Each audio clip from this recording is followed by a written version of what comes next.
ایالات متحده آمریکا نمایندگانش را از خاور میانه بیرون میکشد. 11 ایون دیپارتمنت دولتی با اشاره به تهدید امنیتی اعلام کرد که بعضی کارمندان سفارت آمریکا در بغداد فوراً به مکان امن انتقال داده میشوند.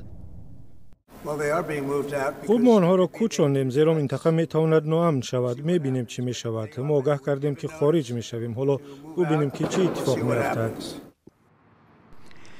خبرگزاری ریترز گزارش میدهد که ایالات متحده آمریکا به کوچانیدن بعضی کارمندان سفارتش در بغداد آمادگی میگیرد. همچنان در شرایط افزایش تهدیدهای امنیتی، واشنگتن به اعضای عائله‌های نظامیان آمریکایی مستقر در خاور میانه و از جمله در عراق، کویت، قطر، بحرین و امارات متحده عرب دستور داده است که از این منطقه خارج شوند.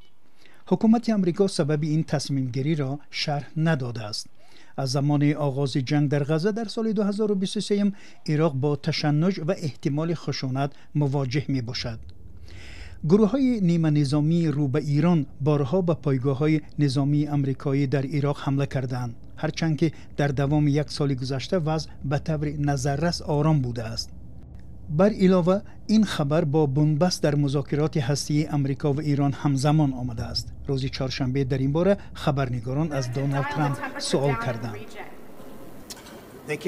آنها یعنی ایران نباید به سلاح هسته‌ای دسترسی پیدا کند. خیلی ساده.